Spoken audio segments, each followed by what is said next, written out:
প্রায় ৩ বছর হতে চলল সৌরভ দাস ও দর্শনা বণিকের বিয়ে। ২০২৩ সালের ডিসেম্বরে বিয়ে করেন এই জুটি। তার আগে নিজেদের সম্পর্ক নিয়ে কখনোই প্রকাশ্যে কথা বলেননি তারা।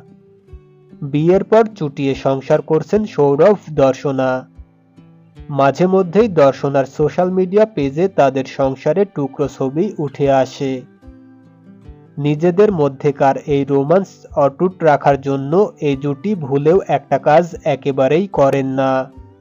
সৌরভ ও দর্শনা দুজনেই একটা বিষয় ভীষণভাবে মেনে চলেন, আর সেই সিক্রেটটাই সৌরভ জানিয়েছেন সম্প্রতি। এক সংবাদ মাধ্যমকে সৌরভ জানিয়েছেন যে পেশা দুনিয়ার সমস্যা তিনি তার বাড়ির অন্দরে নিয়ে যান না। সংবাদ মাধ্যমকে সৌরভ বলেন যে তারা সারাদিন যেটা করেন সেটা নিজেদের বেডরুমে ঢোকান না। সৌরভের কথায় পেশা জগতের কথা তিনি বা দর্শনা কেউই বাড়িতে আলোচনা করেন না।